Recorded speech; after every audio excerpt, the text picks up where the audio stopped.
আজকে কপালে কি আছে, এটার মধ্যে একটা গিফট আছে। মনির মোল্লা ভাই একজন কার ব্যবসায়ী, গাড়ির শোরুমের ব্যবসায়ী।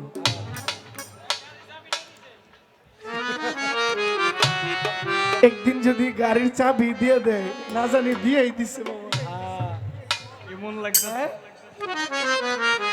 এটার মধ্যে একটা উপহার আছে। আমার মনির মোল্লা ভাইকে ধন্যবাদ জানাই। এটা হইলো আরেকটা উপহার। এটা দিছে আমার ভাই। এটার মধ্যে মনে হয় আমার পোশাক আছে। আমার এই গানের সঙ্গীতের পরিবর্তনশীল আমার ভাই। আরে আশরাফুল যে গান ভালোবাসতো না, এই মাজারের গান পছন্দ করতো না, এখন গান লিখে। যার গান শ্রদ্ধেয় শফি মণ্ডল হইতে কাজী শুভ, আকাশ মাহমুদ, আমাদের ফজলুর রহমান বাবু সহ দেশ বরেণ্য সঙ্গীত শিল্পী ওনার লেখা গান গায়। ওনার জন্য টেলিভিশনের রাস্তা দেখেছি আমি। টেলিভিশনের পর্দায় গান গাওয়ার সুযোগটা আমাকে উনিই করে দিয়েছে। আমার ভাই মাওনা থেকে এসেছেন, সালাম নেবেন। আসসালামু আলাইকুম। প্রশাসনের ভাইরা আপনাদের প্রতিও আসসালামু আলাইকুম। কথা হচ্ছে,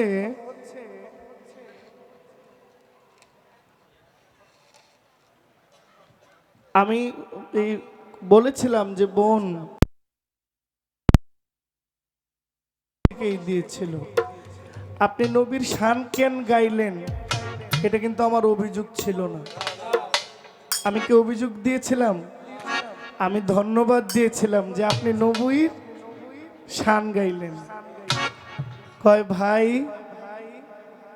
আচ্ছা, ফকির প্রথম স্টেজ থেকে পালা বলছেন না? তাহলে আমার বন্দনা পর্বের পরে আমার কি গান ছিল?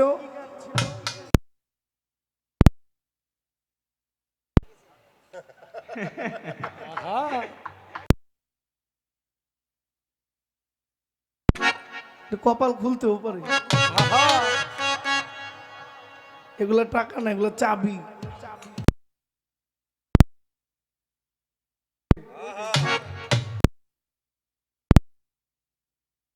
প্রথম স্টেজে আমি বন্দনা গাওয়ার পরে আমি আমার নবীর একটা শান গেয়েছি। নবীর শান কি? মাদ্রাসুল হৃদয় বাগানে ফোটাও ইমানেরও ফুল, দুরুদ পররে মুমিন ভাই। আচ্ছা, আমার এই গানটা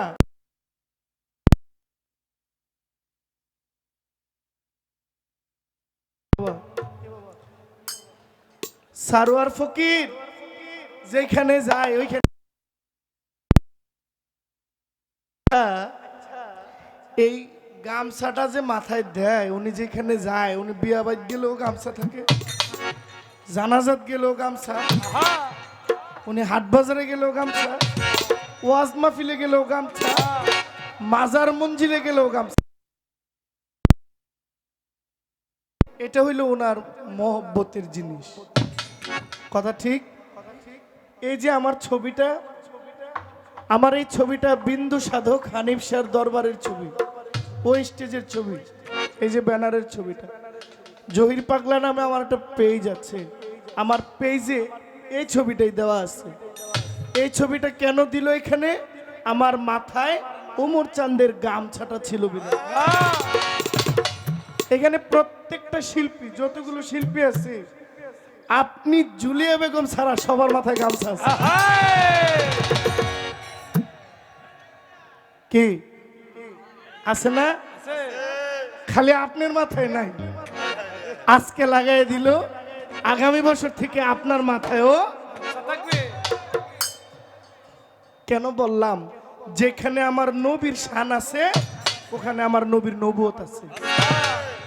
যেখানে আমার নবীর মিলাদ আছে ওখানে আমার নবীর নবুয়ত আছে। যেখানে আমার নবীর জীবনী আছে ওইখানে আমার নবীর নবুয়ত মিশ্রিত। কথা বলেন ঠিক কিনা?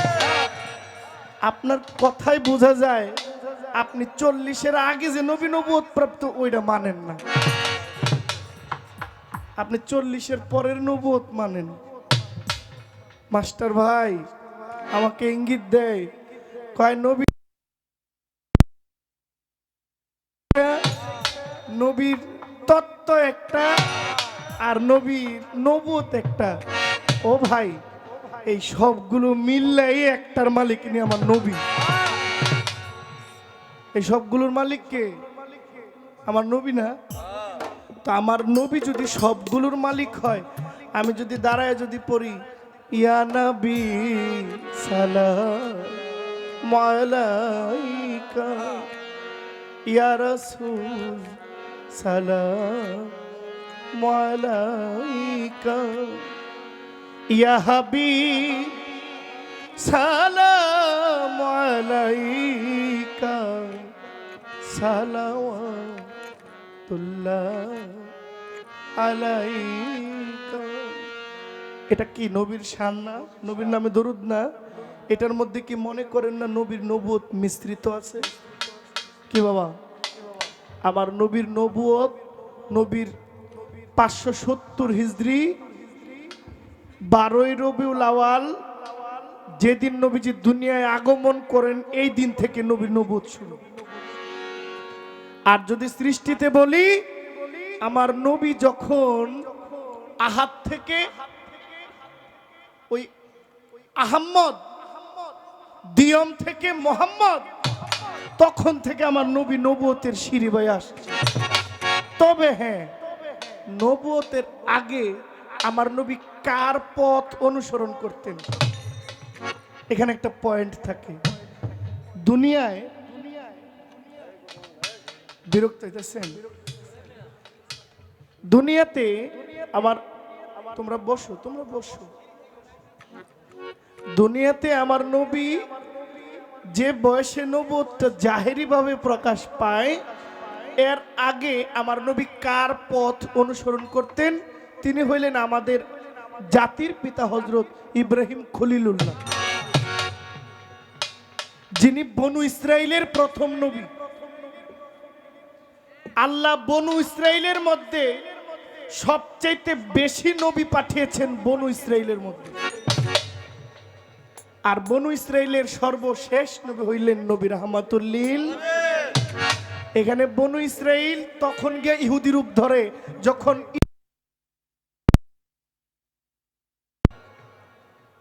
ঈসা নবীকে তারা নবী মানে নাই, তখন থেকে ওই যে ইহুদি একটা দল আছে না, এই ইহুদিটার শুরু হয় যখন ঈসা পয়গাম্বরকে নবী হিসেবে তারা মানলো না। আর যারা মানলো তারা বনু ইসরাইলে রয়ে গেল, যারা মানলো না তারা ইহুদি হয়ে গেল। ওই দয়াল নবী নবুয়ত প্রাপ্ত পৃথিবীতে প্রকাশ পাওয়ার আগ পর্যন্ত বনু ইসরাইলের প্রথম নবী আমাদের জাতির পিতা হযরত ইব্রাহিম খলিলুল্লাহর পথ অনুসরণ করতেন। এখন আপনি গান গাইলেন কি? বেলায়ত হয় খোদাই শক্তি, সিনার এলেম বলে যারে, চিনগা মুর্শিদ ধরে, বেলায়ত দয়ালের দরবারে। আপনি একটু সুবিবেক দিয়ে চিন্তা করেন, এই গানটা বেলায়তের পক্ষেও যায়, এই গানটা গুরুর পক্ষেও যায়। আমার রনিমুল্লাহ ভাই মামা পাগলার দরবারের থেকে আপনার প্রতি আসসালামু আলাইকুম। আগামী 20শে ফেব্রুয়ারি বনমালা মামা পাগলা হুসেন শাহর দরবারে আল্লাহ মালিক বাঁচিয়ে রাখলে আমার নিমন্ত্রণ আছে। আমার ভাই করেছেন, সাথে কে আছেন? পুতুল দেওয়া, আপনাদের নিমন্ত্রণ।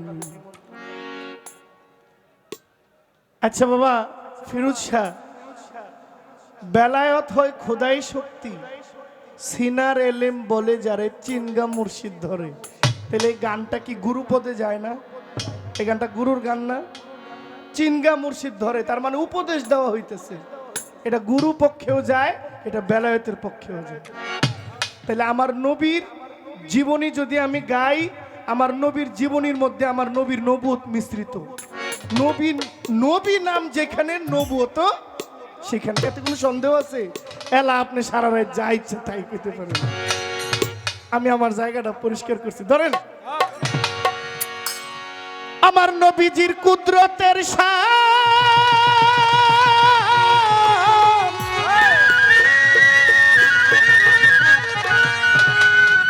ওরে আমার নবীজির কুদরতের শান, ওরে যদি কাগজ হইতো সাত আসমান, ওরে লেখা কুল পাইতাম না ওই নামের ব্যাখ্যা।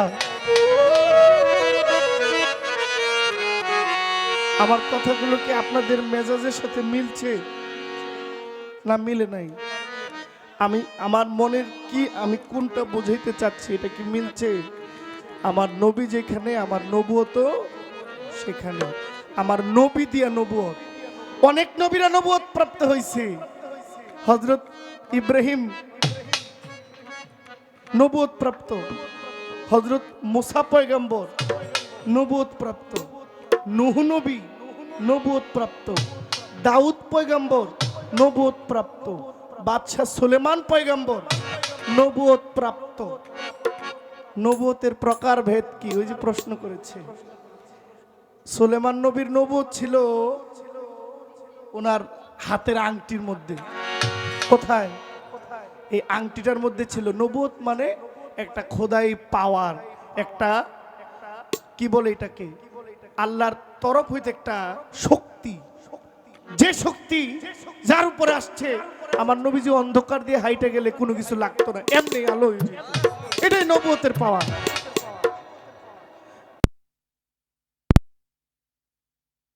হাতের মধ্যে একটা লাঠি ছিল, লাঠি মোবারক।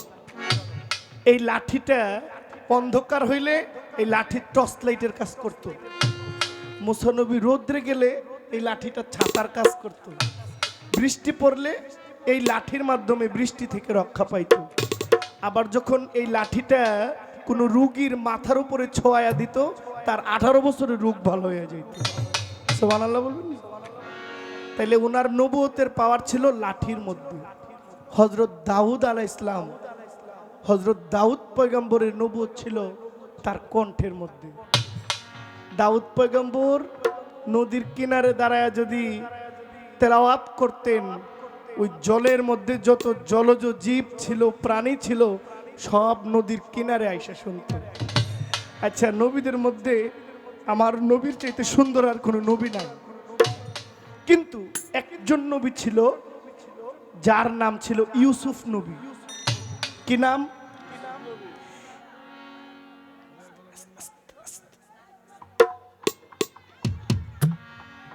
বাবা ফকির বাবা একটু থামায় দেন। ইউসুফ নবীর নবুয়তটা কই ছিল বলেন দেখি? তার চেহারার মধ্যে। যে চেহারা দেখে ইউসুফ নবীকে দেখে জুলেখা বিবি পাগল হয়ে গিয়েছিল, ইউসুফ নবীর নবুয়ত ছিল তার চেহারা মোবারকের মধ্যে।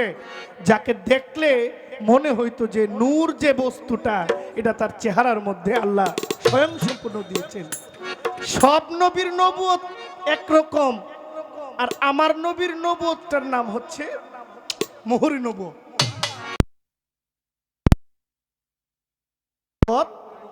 নাই, আমার নবীর নবুয়তের নাম মোহরি নবুয়ত। সবচাইতে দামি, সবচাইতে পাওয়ারফুল, সবচাইতে গ্রেট, সবচাইতে ইকোনমিক, মানে ইউনিক। ইউনিক মানে আপডেট, আপডেটের চাইতে আরো কিছু থাকলে লেটেস্ট। আমার নবীর মোহরে নবুয়ত আমার নবীজির পৃষ্ঠ মোবারকের মধ্যে আল্লাহ দিয়েছেন। প্রকার ভেদ কি? উত্তরটা হয়ে যাচ্ছে, কারো কাছে এক টুকরা গোশত, কি কারো কাছে এক টুকরা গোশত, কেউ দেখছে এক টুকরা গোশত। সুলাইমান পয়গম্বরের নবুয়ত যে আংটির মধ্যে, এটা কিন্তু আর পাল্টায় নাই, ওইটা আংটিতেই ছিল। কোন নবীর নবুয়ত কণ্ঠের মধ্যে, তার কণ্ঠের মধ্যে ছিল, এটা পাল্টায় নাই। ইউসুফ নবীর নবুয়ত চেহারাতেই ছিল, এটা আগে পিছে যায় নাই। কিন্তু আমার নবীর নবুয়তটা কেউ দেখেছে এক টুকরা গোশতের টুকরা, একটা নবুয়তটা একজন দেখেছিলেন একটা ডিম্ব আকারের ন্যায়, আবার আরেকজন দেখেছিল এই মুহরি নবুয়তটা একটা কালো চুল আবরণ কিছু পশম দ্বারা বেষ্টন করা, এই পশমের ভিতরে কি আছে এটা দেখা সুযোগ নাই, একটা পশমে দিয়া। তাহলে আমার নবীর মোহরে নবুয়ত সবচাইতে লেটেস্ট, এর চাইতে বড় আর কিছু নাই। রশিদ সরকার বাবাজি কি বলছেন? আমার নবীজির কুদরতের শান সাগর হয়তো সাত আসমান, নবীজির কুদরতের শান কাগজ হয়তো সাত আসমান, লেখা কুল পাইতো না ওই নামের ব্যাখ্যা, ইসমে আহম্মদ হুজুর পরানো সখা, ইসমে আহম্মদ হুজুর পরানো সখা।